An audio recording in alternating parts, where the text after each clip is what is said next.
My friends, welcome back to the channel Ashish sir. आज के इस वीडियो में लोग बात करने वाले हैं एससीईआरटी की तरफ से रिलीज किए गए क्वेश्चन बैंक के बारे में, जिसमें हम 12th स्टैंडर्ड कॉमर्स का एक इंपॉर्टेंट सब्जेक्ट लेंगे जिसके OC organisation of commerce and management. इसमें जो question number 3, study the following case situation and express your opinion, यानी आपको एक केस स्टडी दी रहेगी, एक सिचुएशन दिया रहेगा, उस पर कुछ क्वेश्चंस आपको दिए रहेंगे और उसके आंसर्स आपको पूछे जाएंगे। ये 3 मार्क का क्वेश्चन होता है, एक क्वेश्चन 3 मार्क के होंगे। आपको वहां पर अपने ओपिनियंस डिस्कस करने हैं, ठीक है। तो यहां पर आपको क्या करना है, पहले आपको शांति से पहले समझना है कि क्वेश्चन क्या दिया गया है। केस स्टडी हम डिस्कस करेंगे और उम्मीद करता हूं कि आप इसको एंड तक जरूर देखें ताकि आपके मार्क्स एकदम अच्छे हो जाए और आपको ज्यादा मार्क्स स्कोर करने में मदद मिलने वाली है। और अगर वीडियो पसंद आता तो लाइक करो, दोस्तों में जरूर शेयर कीजिए, क्योंकि इस तरीके के वीडियोस फ्यूचर में भी आते रहेंगे और आपके एग्जामिनेशन की स्टडी से रिलेटेड जितने भी चीजों की जरूरत है वो जल्द से जल्द लाने की कोशिश मैं करता रहूंगा। तो सबसे पहले हम लोग बात करते हैं एक फर्स्ट केस स्टडी की। क्या दिया है समझिए पहले। Navnath and Jagannath are partners of a firm dealing with the civil construction activity. There are 2 partners, Navnath and Jagannath 2 partners है जो सिविल कंस्ट्रक्शन एक्टिविटी में इन्वॉल्व है। They have set objective of completing 3 projects within next 4 years। उन्होंने डिसाइड किया कि आने वाले 4 सालों में 3 प्रोजेक्ट्स को हमें कंप्लीट करना है। Navnath is responsible for arranging funds. Navnath की जिम्मेदारी क्या है? फंड्स को अरेंज करना, construction of machineries and required raw material. While Jagannath hired architect, draftman, surveyors, contractors and labourers. वापस बोल रहा हूं, नवनाथ की जिम्मेदारी क्या है? नवनाथ की जिम्मेदारी है फंड्स को अरेंज करना, कंस्ट्रक्शन में जो लगने वाली मशीनरीज और रॉ मटेरियल को अरेंज करना। बट जगन्नाथ का काम क्या है? जो भी मजदूर लगने वाले हैं, आर्किटेक्ट लगने वाले हैं, कॉन्ट्रैक्टर्स या लेबरर्स लगने वाले, उनका अरेंजमेंट करना। दोनों का काम आपको समझ में आ गया। तो यहां पर पहला क्वेश्चन दिया है, name the function Navnath was involve. Navnath किस में इन्वॉल्व था? सर नवनाथ इन्वॉल्व था फंड्स को अरेंज करने में, कंस्ट्रक्शन ऑफ मशीनरीज और रॉ मटेरियल अरेंज करने में। तो कैन वी से वो ऑर्गेनाइजिंग के फंक्शन में इन्वॉल्व था? यस, क्योंकि ऑर्गेनाइजिंग में हम लोग सारे के सारे जो भी फैक्टर्स होते हैं उसको अरेंज करने का इन्वॉल्व करने का काम। तो यहां पर नवनाथ का आंसर होगा, Navnath was involve in management function called organising. और अगर आपको ऑर्गेनाइजिंग का मीनिंग याद है तो आप उसका कंटिन्यू कर सकते हैं, बट ये आंसर आपका एकदम सफिशिएंट आंसर होगा।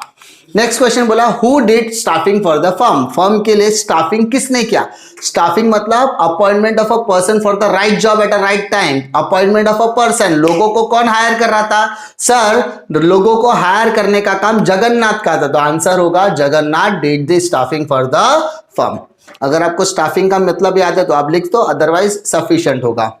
Which management function Navnath and Jagannath did jointly. दोनों ने कौन सा फंक्शन साथ में किया? तो सबसे पहले उन्होंने क्या किया था कि भाई मेरा ऑब्जेक्टिव है आने वाले 4 सालों में 3 प्रोजेक्ट कंप्लीट करना है। आने वाले 4 सालों में 3 प्रोजेक्ट को कंप्लीट करना है। तो उसके लिए उन्होंने क्या किया? उसके लिए उन्होंने प्लानिंग की। उसके लिए उन्होंने क्या की? प्लानिंग। अंडरस्टूड? तो नवनाथ और जगन्नाथ दोनों ने मिलकर क्या किया? दोनों ने मिलकर प्लानिंग की। Next case study, next situation की तरफ जाते हैं हम लोग। पहला, miss Harshali started new business few years ago. Harshali ने कुछ सालों पहले अपना बिजनेस स्टार्ट किया था। Her customer are located in different parts of the country and hence they are directly depositing bill amount in her business account. उसके जो customer है, उसके भी जो बिजनेस के कस्टमर वो थ्रू आउट द इंडिया में फैले हुए हैं, पूरी कंट्री में फैले हुए हैं। तो उनके जो कस्टमर्स पैसा देते हैं उनके अकाउंट में डायरेक्टली डालते हैं। She used to pay various payment from this account only। अब वो पेमेंट भी कहां से करती है? उसी अकाउंट से पेमेंट करती है। तो पहला क्वेश्चन क्या दिया है? Identify the type of account maintain by miss Harshali. Harshali कौन सा टाइप का अकाउंट मेंटेन करती है? तो आपको मैंने पहले सेंटेंस में बताया वो क्या कर रही है? बिजनेस कर रही है। तो बिजनेसमैन को कौन सा अकाउंट मेंटेन करना पड़ता है? सर बिजनेसमैन को मेरे हिसाब से I think current account maintain करना पड़ता है। यस सर, बिजनेसमैन को कौन सा अकाउंट मेंटेन करना पड़ता है? Current account. Suggest any modern way of money transfer to Harshali. अब मुझे बताओ, हर्षाली को पैसा ट्रांसफर करने का कोई और जरिया है क्या?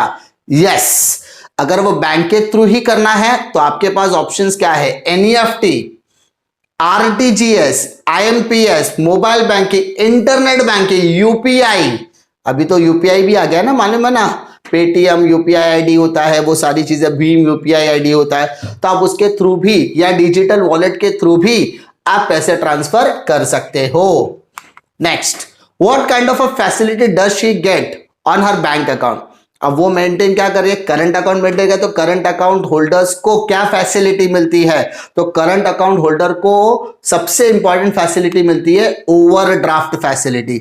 सर ये ओवरड्राफ्ट क्या होता है, अगर आपके अकाउंट में 10,000 रुपया है, अगर आप करंट अकाउंट ऑपरेट कर, आपके अकाउंट में 10,000 रुपया, अगर आपने किसी को 15,000 का चेक दिया तो बिजनेसमैन का वो 15,000 का चेक क्लियर होगा, 5,000 माइनस में जाएगा, वो 5,000 आपका ओवरड्राफ्ट बैलेंस माना जाएगा। आई होप इसमें आपको कोई दिक्कत नहीं आएगी।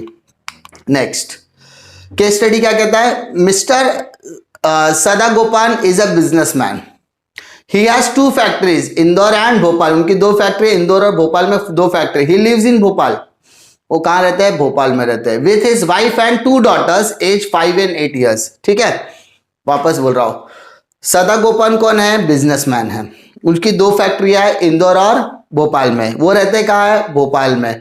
किसके साथ रहते हैं, उनकी वाइफ के साथ, और उनके 2 बच्चे हैं, 2 बेटियां, एक 5 साल की और एक 8 साल की। तो पहला क्वेश्चन क्या पूछता है, can Mister Sadagopal take life insurance policy of 2 children, क्या वो अपने 2 बच्चियों के, 2 बेटियों के लाइफ इंश्योरेंस पॉलिसी ले सकते हैं। द आंसर इज यस, ले सकते हैं, अपने बच्चों की लाइफ इंश्योरेंस पॉलिसी वो ले सकते हैं। Is child insurance is suitable for a wife of Mister Sadagopal, child insurance underline करना, चाइल्ड इंश्योरेंस, चाइल्ड इंश्योरेंस किसके लिए होगा, बच्चों के लिए होगा। उसकी वाइफ बच्ची है क्या, नहीं, तो नहीं, no child insurance is not suitable for a wife of Mister Sadagopal, उसके लिए कोई नॉर्मल लाइफ इंश्योरेंस होगा ना, वो सुटेबल होगा, पर चाइल्ड इंश्योरेंस किसके लिए सुटेबल, उनके दोनों बच्चियों के लिए सुटेबल होगा। Which type of insurance should Mr. Sadagopal take for protecting his factory from loss by fire? यानी अगर उसकी फैक्ट्री में आग लग जाती है तो उस आग से प्रोटेक्ट करने के लिए उसे कौन सा इंश्योरेंस लेना चाहिए, तो आग लगी है तो कौन सा इंश्योरेंस आएगा, फायर इंश्योरेंस। अंडरस्टूड, तो सदागोपाल अपनी फैक्ट्री को बचाने के लिए, फायर से बचाने के लिए कौन सी इंश्योरेंस पॉलिसी लेगा, फायर इंश्योरेंस पॉलिसी। सिंपल, इस तरीके की स्टडी आपको खाली क्वेश्चन समझना, उसके हिसाब से आपको आंसर देना है। नेक्स्ट, अब इसको थोड़ा ध्यान से पढ़िए, थोड़ा सा लंबा दिया है तो इसका मतलब ये नहीं कि डर जाने का, बहुत इजी होता है, थोड़ा समझने की कोशिश कीजिए। Siri shifted some furniture to his office and issued a cheque of 20,000 to MB mover limited. Shirish जो है वो अपने ऑफिस का को शिफ्ट कर रहा है, तो उसका जो भी फर्नीचर है उसको शिफ्ट करने के लिए उसने एक कंपनी को हायर किया, एमबी मूवर, जिसको उसने 20,000 रुपए दिए। कोई दिक्कत, balance in his account is 15,000, still bank clears the cheque, उसके अकाउंट में से 15,000 रुपए ही है, तो 15,000 रुपया है सर, उसने 20,000 का चेक दिया है, तो चेक क्लियर होगा क्या, नहीं, लेकिन बैंक ने चेक क्लियर किया, क्योंकि वो बिजनेसमैन है। अगर वो बिजनेसमैन है तो वो करंट अकाउंट मेंटेन करता है, और जो बंदा करंट अकाउंट मेंटेन करता है उसे ओवरड्राफ्ट फैसिलिटी मिलती है, तो उसके बैलेंस में -5,000 आ गया, यानी 5,000 रुपए उसका ओवरड्राफ्ट बैलेंस होगा। Simple. Sirish also want to renovate his office, so he applies for a loan of 25 lakhs, which bank sanction and transfer the amount to loan account. Shirish को ने अपने ऑफिस को क्या करना है, रेनोवेशन करने का सोचा, उसके लिए उसने बैंक में 25 लाख रुपए के लोन के लिए अप्लाई किया, बैंक ने वो 25 लाख का लोन सैंक्शन पे कर लिया और 25 लाख रुपए उसके अकाउंट में डाल दिया। बैंक ने कितना लोन सैंक्शन किया, बैंक ने 25 लाख रुपए का लोन क्या किया है, सैंक्शन किया। But Shirish withdraw only 15 lakh rupees, उसके अकाउंट में 25 लाख आ गया लेकिन उसने 15 लाख निकाला, तो उसमें बैंक की गलती है क्या, नहीं, बैंक ने तो 25 लाख का लोन दे दिया ना, अब वो कितना भी यूटिलाइज करे उससे कोई फर्क पड़ता नहीं है, तो उसने 15 लाख विड्रॉ किया। ओके, अभी भी उसके अकाउंट में 10 लाख रुपया है। Shirish accepted a bill for 5 lakh drawn upon him Messrs Creative Furniture for supplying new furniture for his office. 5 lakh रुपए का बिल ऑफ एक्सचेंज है, कितने का, 5 लाख रुपए का बिल ऑफ एक्सचेंज है। एक्सेप्टेड अ बिल, वो खुद एक्सेप्ट कर रहा है। It is due on 31st May 2021, but Mrs. Creative Furniture needed money on 1st April. अब क्रिएटिव फर्नीचर को 5 लाख रुपए की सख्त जरूरत है, तो they got 4,75,000 from the bank on the basis of same bill of exchange. तो ये अगर आपको याद होगा, अकाउंटेंसी में आपने पढ़ा होगा, 5 लाख रुपीस का बिल है, अगर आप बैंक के पास जाओगे, बैंक को डिस्काउंटिंग पर दोगे, बैंक को डिस्काउंटिंग पर दोगे, तो वहां पर 5 लाख रुपए का बिल दोगे, 5 लाख रुपए का बिल दोगे, तो बदले में वो आपको 4,75,000 यानी 25,000 रुपए क्या हो गया, डिस्काउंटिंग ऑफ अ बिल। क्या हो गया, discounting of a bill. Understood. पहला क्वेश्चन क्या बोलता है, name the type of account Shirish must operating. Shirish कौन सा अकाउंट ऑपरेट कर रहा है, तो मैंने आपको बताया, पहला ही सेंटेंस में बताया, it is maintain current account. ठीक है, उसको 15,000 का चेक क्लियर हो गया, 20,000 का चेक देने के बाद तो इसका अंदर ऑपरेटिंग कौन सा कर रहा है, current account, he gets a overdraft facility. On which amount Shirish will have to pay interest on loan, कौन से अमाउंट पे उसको लोन इंटरेस्ट पे करना है, तो 25 लाख पर, क्योंकि लोन कितने का सैंक्शन हुआ है, 25 लाख का, तो इंटरेस्ट भी उसे कितने पर देना, 25 लाख रुपए पर देना पड़ेगा। Which service did the bank made available to easy messrs creative furniture while paying 4,75,000 rupees. तो मेसर्स क्रिएटिव फर्नीचर को कौन सी फैसिलिटी दी गई है, कौन सी सर्विस दी गई है जिससे उसको 4,75,000 रुपए पे किए गए। तो मैंने बताया ये बिल ऑफ एक्सचेंज का एक कॉन्सेप्ट है जिसको हम लोग कहते हैं discounting of bill of exchange, जहां पर आप अपने बिल को मॉर्गेज करते हो, बदले में आपको पैसा मिल जाता है, थोड़ा सा पैसा कम मिलेगा, उसको बोलते हैं discounting of bill of exchange. I hope आपको कोई दिक्कत नहीं आएगी। Next, following are details of tinned food. एक टीन फूड है, पैकेट में फूड है, उसका कुछ इंफॉर्मेशन दिया है, mix cheesy masala, batch number, उसका डेट भी दिया है, manufactured by messrs great taste food limited, manufacturing date best before 8 months, 130 rupees का प्राइस है, 200 ग्राम्स उसका वेट है। तो क्या दिया है, पहला, which right is represented in the above example. ये सारी चीजें क्या है, हमें क्यों बताई जा रही है, तो ये होगा राइट टू इंफॉर्मेशन। एक कंज्यूमर का अधिकार है कि उसको उस प्रोडक्ट के बारे में सारी डिटेल्स होनी चाहिए, तो इस एग्जांपल से हमें इंफॉर्मेशन दी जा रही है, तो हमारा राइट टू इंफॉर्मेशन यहां पर आ रहा है। Next, if product has some deficiency and producer refuses to accept it and ignores the complaint there can aggrieved consumer seek redressal. मतलब ए प्रोडक्ट के अंदर कुछ कमी है, कंज्यूमर चाहता है उसके ऊपर कंप्लेंट करना, बट जो प्रोड्यूसर है वो रिफ्यूज कर रहा है, तो इन दैट केस कंज्यूमर अपनी रिट्रेसल कहां लेकर जाएगा। तो जैसा कि आप सबको पता है, कंज्यूमर का रिट्रेसल करने के लिए उसके पास 3 चीजें हैं, पहला डिस्ट्रिक्ट फोरम, दूसरा स्टेट कमीशन एंड तीसरा national commission, but it is depend on value of the goods and services, और वो कितने का क्लेम चाहता है। If the claim is less than 1 crore या 1 crore, district forum 1 to 10 crore, state commission and more than 10 crore, तो वो नेशनल कमीशन में चला जाता है। State the name of the act, कौन से कानून के अंदर आएगा, तो यहां पर आता है consumer protection act 2019। Difficulty. Next question की तरफ आते हैं हम लोग। Auto parts limited is renowned company situated in Chandradharpur. अब वो कहां पे, चक्रधरपुर में उसका एक कंपनी सिचुएटेड है। This company is leading manufacturer of auto parts and also export to some countries around the world. यह जो कंपनी है वो ऑटो पार्ट्स मैन्युफैक्चर करने में लीडिंग कंपनी, और भी देशों में उसके जो पार्ट्स है वो जाते हैं। This company has net worth of 600 crore. उस कंपनी का नेटवर्थ 600 करोड़ रुपया का है, and earned average net profit of 1.20 crore in last 3 financial year. और उसका जो एवरेज नेट प्रॉफिट है 1.20 करोड़ के आसपास है 3 फाइनेंशियल ईयर का।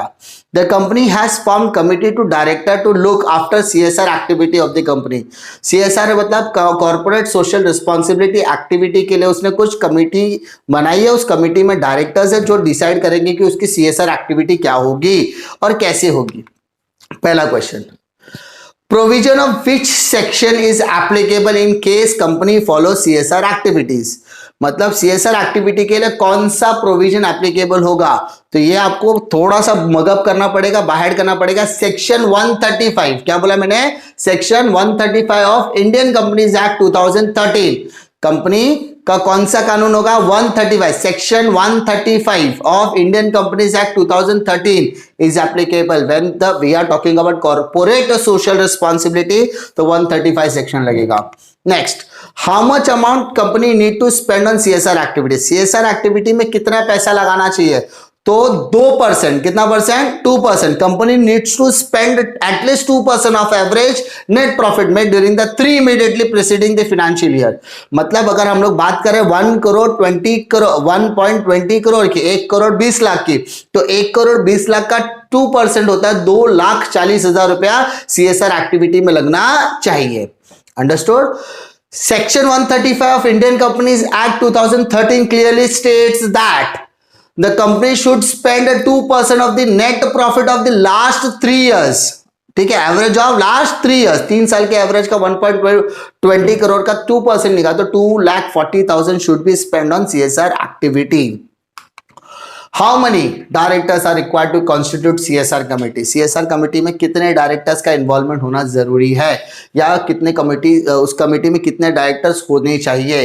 तो द आंसर इज 4 डायरेक्टर्स। कितने? 4 डायरेक्टर्स। आई होप आपको इसमें कोई दिक्कत नहीं आएगी। अगर आपको वीडियो पसंद आता तो लाइक करो, दोस्तों में जरूर शेयर कीजिए। इसी तरीके के वीडियो के लिए, कंटेंट रिलेटेड वीडियोस के लिए चैनल पे बने रहिए। आने वाले टाइम में और भी लेक्चर्स आने वाले हैं जिसका आप फायदा उठा सकते हैं। अगर आप चैनल पे पहली बार है तो चैनल को सब्सक्राइब जरूर कीजिए, बेल नोटिफिकेशन को जरूर दबा दीजिए ताकि आपको सारे के सारे वीडियोस की नोटिफिकेशन टाइम टू टाइम मिलते रहे।